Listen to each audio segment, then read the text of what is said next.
Good evening. Welcome to Northbeat. I'm Megan Roberts. We begin tonight in the Yukon, where the government is telling people to avoid using a creek downstream from the Eagle Gold Mine. Health officials say the warning is being issued out of an abundance of caution. Jackie Hong has more. Benton Foster is the Yukon government's director of community health programs. He says the health department believes the risk to human health is very low, but that people should avoid using the water or eating fish from Haggard Creek for now. There's a lot that we don't know about what's going on at this site, and ongoing sampling following a monitoring plan that might change over time will better characterize what's going on in that creek to understand what those contaminants of concern, both short-term and long-term. And it's not a static system. Water quality will be changing. Last week, Mines Minister John Stryker said a sample taken from the creek the day after the slide had 0.04 milligrams per liter of cyanide in it, enough to potentially harm fish. But now he says another sample taken from the creek 2 days after the slide had no cyanide. Stryker says the government will introduce a long-term fish monitoring project with the First Nation of Nacho Dun, on whose traditional territory the mine sits. Stryker also says the government will support an investigation into what caused the heap leach failure, a demand made by the First Nations soon after the slide. Accountability remains at the center of our approach. The safety of our environment and the well-being of our communities are non-negotiable. Stryker says the government will talk to the First Nation about what that investigation will look like. Government officials are continuing to monitor the site. Victoria Gold remains responsible for mitigation work. Jackie Hong, CBC News, Whitehorse. Lawyers who practice in Nunavut say they're seeing more judges handing down sentences that go beyond what the prosecution is asking for. It happened twice in 1 week last month during the sentencing of Karima Manji, an Ontario woman who defrauded Inuit organizations, and then again with Mosesi Kidloak, a former RCMP special constable convicted of sexual assault. But as Samuel Watt reports, some lawyers argue more prison time isn't necessarily better. I've personally been... Lawyer Scott Cowan doesn't agree with judges giving out harsher punishments than what Crown prosecutors ask for. And it happens a disproportionate amount in Nunavut, far more than anywhere else in Canada by a long shot. He says it makes it hard for him to give the best advice to his clients, and it's happened in 3 of his cases in Nunavut in recent years. Somebody who is considering how to deal with their charge gets advice from their lawyer, and they get goalposts as set up by the Crown position.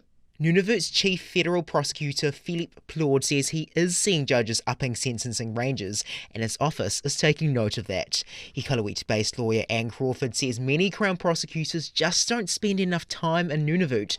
Without that experience, she says some prosecutors may propose lighter sentences than what the judge thinks is right for the community. Our Crowns would benefit from a broader sense of the community where they are serving. University of Windsor law professor Brian Manarin cautions against judges acting tough to pander to public opinion. To just impose a harsh sentence to quell the great unwashed, so to speak, is really ill-advised in my respectful opinion. A 2016 Supreme Court of Canada decision offers guidance on when it's appropriate for judges to reject joint proposals for sentences, only when it would bring the administration of justice into disrepute, and that's not a black and white decision. Samuel Watt, CBC News, Iqaluit. Residents in several Yellowknife neighborhoods have been reporting bad smelling and bad tasting water since yesterday. Luke Carroll reports. An earthy, almost swampy smell is how residents in the School Draw area are describing their tap water. They started reporting the strange smell and taste yesterday, and it continued to taste that way up until at least noon today. Yellowknife's Director of Public Works says the water is safe to drink and has been thoroughly tested. The city says the cause of the taste has to do with the switching of the water sources from Yellowknife Bay, its backup source, to Yellowknife River, its primary one. So it still went through the water treatment plant. It still got chlorinated. That's why, and all of our chlorine and all of our testing is normal. So, but there is a little bit of a lake odor to it. The reason for the city switching its water source is tied to issues with its pipes and other water-related infrastructure. Luke Carroll, CBC News, Yellowknife. The Whitehorse Hospital is over capacity right now. Staff have been warned there are more patients than beds, and it won't change anytime soon. Gabrielle Plonka has the story. As of yesterday, there were 19 patients without a bed at the Whitehorse Hospital. People are being treated in hallways, offices, and meeting rooms. What the hospital calls non-traditional spaces quickly adapted to provide the minimum care and privacy. An internal memo describing the situation went out to staff yesterday. It says this is not ideal, but it's necessary to address urgent needs. Next week, some extended care patients will be moved outside of the hospital and transferred to long-term care at Whistlebend Place. That will free up 5 more acute care beds at the hospital later this month. The memo says emergency medical services were contacted to potentially help with staffing shortages, and some patients might be moved to the Dawson City Hospital. But none of these are long-term solutions. Alex Kamat, president of the Yukon Medical Association, says Whitehorse has simply outgrown its hospital. It was outfitted with 55 beds in 1997. The population has doubled since then and is expected to double again by 2045. The Medical Association says action needs to be taken now to start overhauling capacity, whether that means renovating the current hospital or building a new one entirely. Gabrielle Plonka, CBC News, Whitehorse. The federal opposition leaders addressed the Assembly of First Nations today. Conservative leader Pierre Poilievre got a mixed reaction in his first in-person appearance at the AFN. NDP leader Jagmeet Singh made his pitch for further reconciliation, and the Liberal government was also there to unveil a major funding agreement. Olivia Stefanovich has the details. For both the Conservative leader and First Nations chiefs, a significant moment. This is my first meeting with you in person, but I hope it will be the first of many. A chance for Pierre Poilievre to reset the tone with the Assembly of First Nations, a relationship that's faced challenges. If reconciliation means anything, it means saying yes to economic opportunities that First Nations are asking for. Some delegates turned their backs. A silent protest involving veterans, members of the LGBTQ and Two-Spirit community. I'm trying not to cry right now, but standing up there for all of my Two-Spirit people, that it was just something that I had to do. In your speech, you did not acknowledge missing murdered women. Poilievre was also called out for what he didn't say. I did not hear anything about the climate crisis, climate change issues.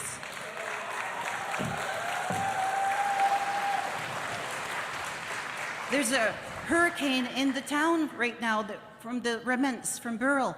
How can we dismiss climate crisis? But the message Poilievre came to deliver, one focused on resource and economic development, welcomed by others. And I'm pretty certain he will form government according to the polls.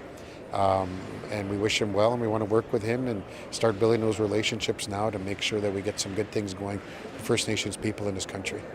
And Poilievre wasn't the only political leader vying for approval. Economic reconciliation cannot happen unless it means respecting your rights to free, informed prior consent. Singh tried to counter the Conservative message. So did the Indigenous Services Minister, who arrived on the last day of AFN meetings for a sudden press conference. We are pleased to announce that we have secured a commitment from the Government of Canada to provide $47.8 billion in funding over 10 years. That money aimed at solving one of the biggest outstanding issues between the government and First Nations, child welfare reform. The government hoping the dollar figure will trump any promises Poilievre and Singh try to make. Olivia Stefanovich, CBC News, Montreal. As you just heard in Olivia's piece, there was a quiet act of protest during Pierre Poilievre's AFN speech.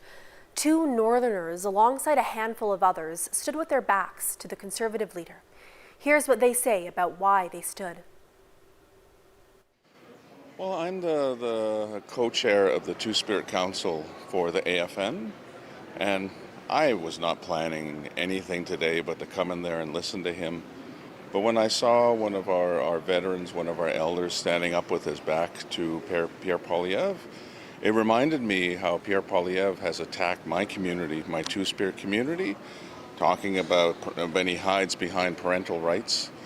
So I just could not just sit there and do nothing, but also wanting to take the high road and at least give some kind of show of my opposition to how he attacks my community.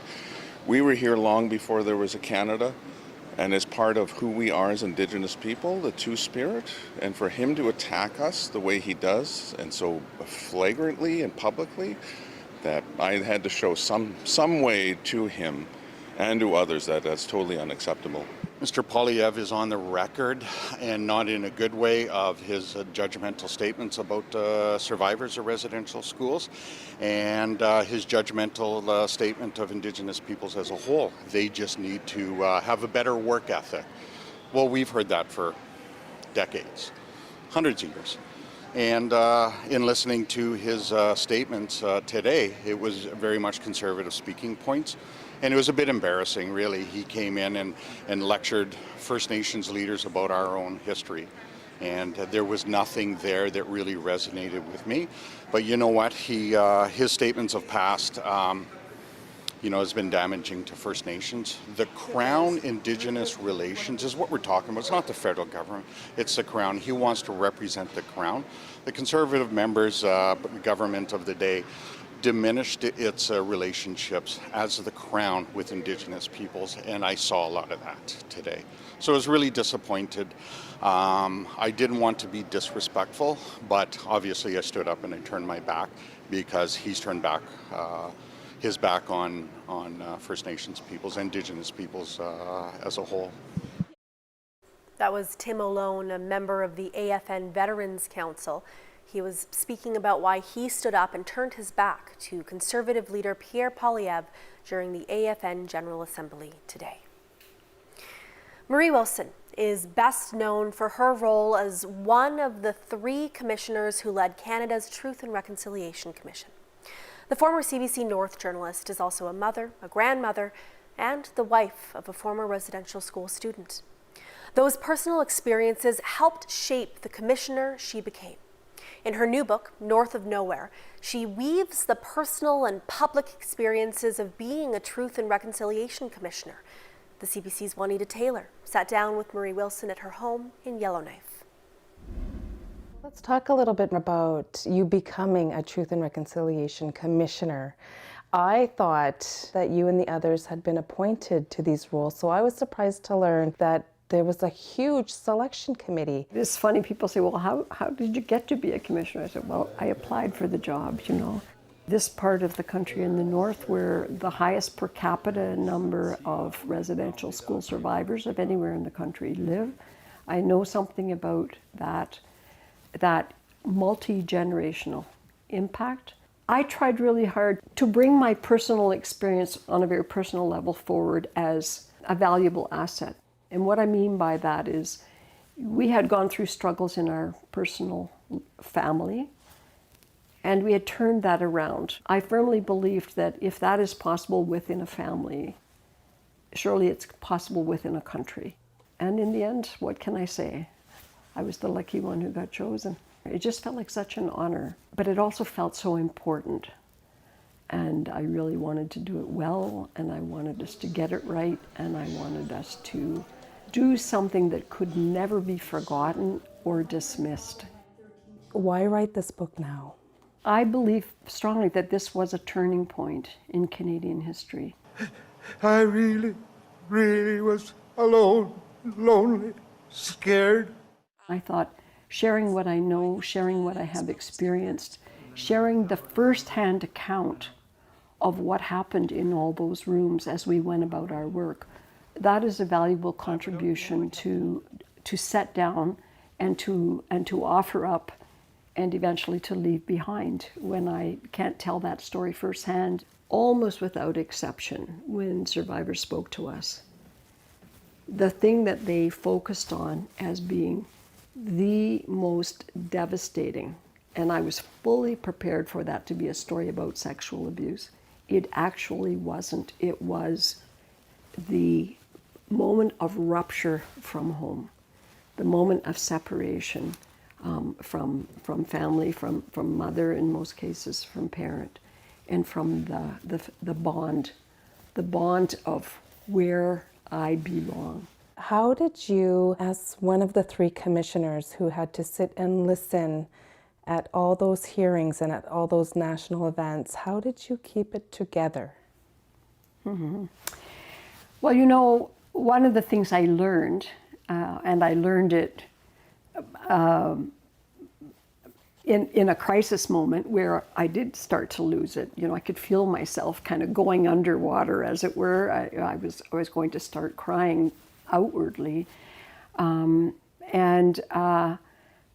I caught myself and I realized that the trigger for me was that I was projecting to my own children and to my own grandchildren, and asking myself the question that Canadians need to ask themselves and have been asking themselves, which is, what if this had happened to my child?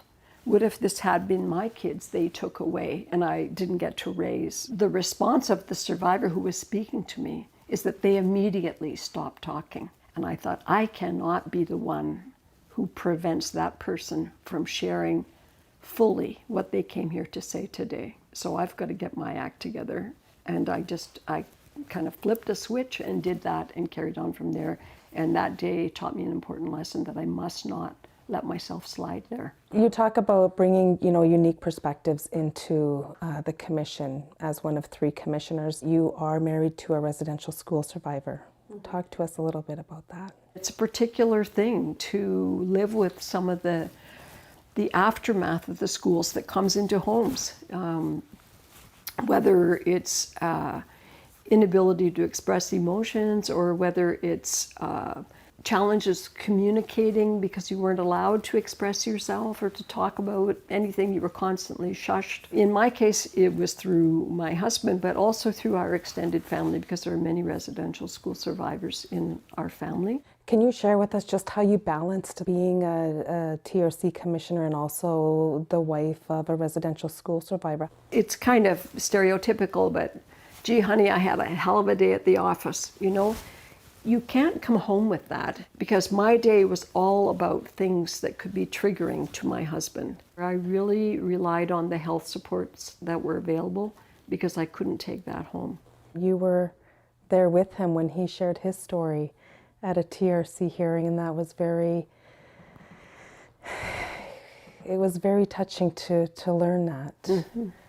Do you want to share a little bit about that experience? We live here in Yellowknife, and we were holding hearings here in Yellowknife. Good evening. This was the natural place for Stephen to be able to share his experience as a survivor, and I think it would have been a disservice to him if the fact of my being a commissioner had made it impossible for him to ever get to make a statement to the TRC.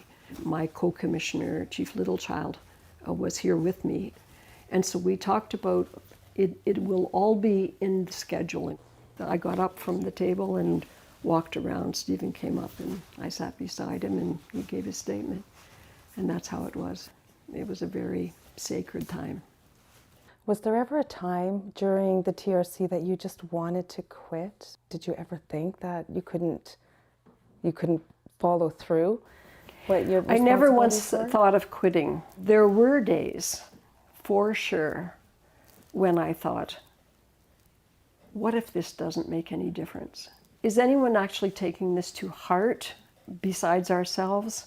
Or are people just going through the obligations of a court-ordered duty that you must hold a Truth and Reconciliation Commission? But I remember something in a hearing that was so beautiful and it was so transformative. A particular survivor expressing enormous regret. They were raised in these institutions in violence with a lot of aggression and some various forms of abuse, and how they wished that their children knew that they actually loved them, and they'd never been able to tell them that.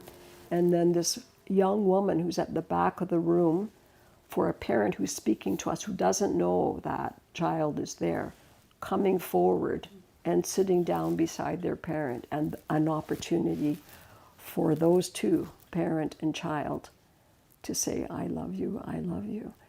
And you think, okay, whatever else happens, this moment has transformed that relationship. Since the TRC completed its mandate, what has been the positive results from that? Some people are doing big and significant curriculum changes, just to use that example, and yet just the other day I had a couple of teachers from here in the north come up to me and say, "Thank you so much for this book. We are expected to teach now about residential schools and about treaties and so on, and yet we ourselves do not know enough about all of that." So there's still a lot of work to be done. The Canadian Medical Association has done some extraordinarily powerful work, both in filmmaking and the work that I know is underway right now towards apology and correction for systemic issues within the healthcare system. There are business associations that are trying to work more in partnerships. What I really want is for Canada to see that this is a still unfolding story, and for Canadians to see that this is our collective story and that we are all still playing roles within this story, and that we need to keep challenging ourselves to play the most positive roles we can.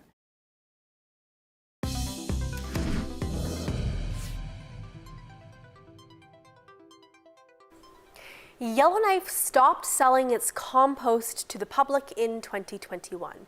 3 years later, it's still not good enough to be used in people's gardens. The CBC's Leanie Lambrink toured the city's compost facility to find out why. This is Yellowknife's compost facility. It's at the city's dump, a 15,000 square meter pad where a certain type of magic unfolds. This is the result of the green cart program that the city has, essentially collecting source-separated organics or food scraps from residential homes. It's what you put in your green cart. So all this comes to site here at the landfill on our compost pad, and the team here mixes it up with what's known as carbon amendment. So that could be anything from wood chips to shredded paper or shredded cardboard. It's part of the big recipe for making the end result, which is compost. These big piles are referred to as windrows. The recipe Vaughn mentioned, it helps all of this stuff break down and generates heat. That's important. Keeping the pile over 55 degrees Celsius for 15 days is what kills harmful viruses and bacteria. So Vaughn can get his hands right in there. Some finished compost, some wood that's partly decomposed, some candy wrapping that shouldn't be there. I don't know what this is. A spoon, a plastic spoon, unfortunately. Vaughn says contamination is a consistent problem. It's one of the reasons Yellowknife doesn't sell the end product to local gardeners. It doesn't meet the criteria for public use. But in Whitehorse, it does. The city boasts on its website it makes a superior product, and it defies beliefs that composting in the north is hard. Yeah, we're making some of the best stuff you can make in terms of municipal compost. It's a pretty phenomenal product when you see it. And so the residents really love to be able to use it. But there are a few things that make Whitehorse's compost program different. It's been around longer, and the city has invested infrastructure to improve the process. It started off kind of small, just windrows, no kind of technology or anything really like that. Then evolved to aerated windrows. So we expanded, and then we would pipe air in under the windrows. And then about 5 years or so ago, we did some more expansion, built a new facility with aeration pipes in the ground. But in Whitehorse, too, contamination is a problem. Plastics and items that claim to be compostable but aren't regularly found in the piles. In Yellowknife, Vaughn doesn't think it's a reason to despair. I think people are slowly understanding the importance of sorting, but we're bound to find some things that just should not be here. I guess that's just a little bit more, I see it as an opportunity for education, so it's looking good.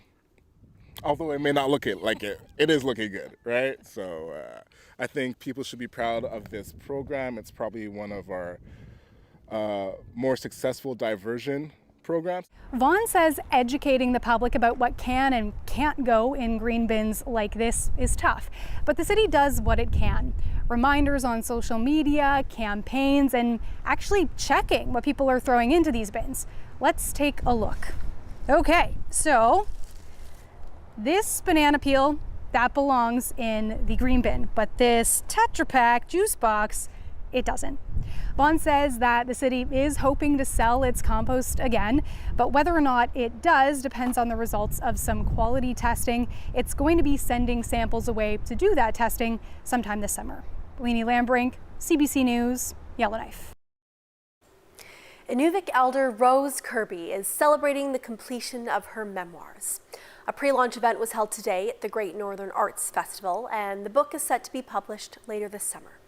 She wants to share what it was like for her growing up in a different culture.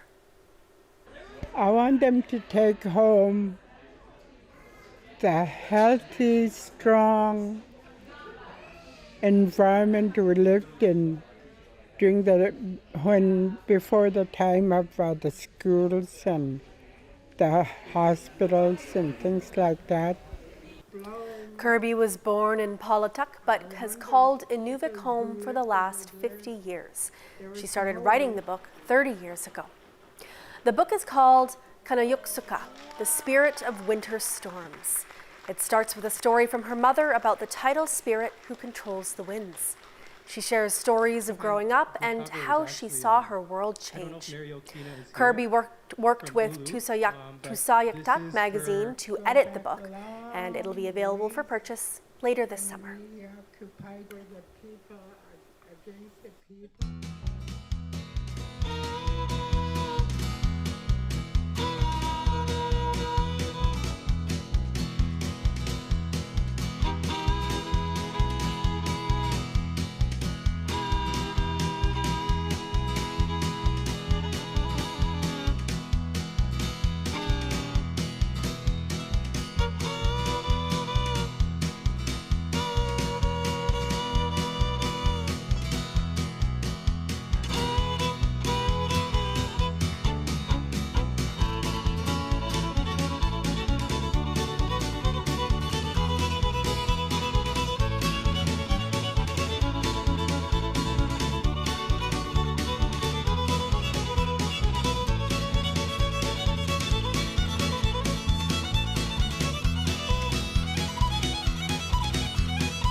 And that is Northbeat for tonight. For news anytime, go to cbc.ca/north. Thank you for watching. I'm Megan Roberts. Have a good night.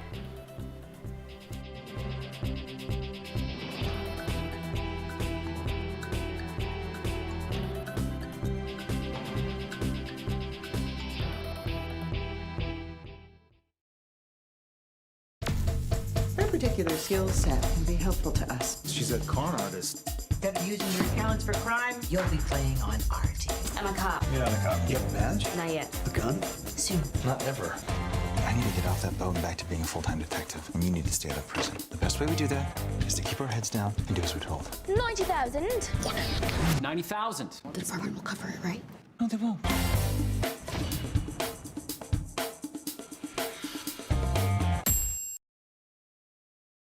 I did not know what my future would look like. The industry wasn't set up for me to thrive in. I didn't realize how formative 25 to 30 would be. I was so excited when they said I got to do an interview with you. Q with Tom Power. Available now on CBC Listen or wherever you get your podcasts. People dream of seeing the world, but I'm here to eat it. I genuinely love you. I'm here to show you the 12 dishes that define the sea. Très bon. Merci.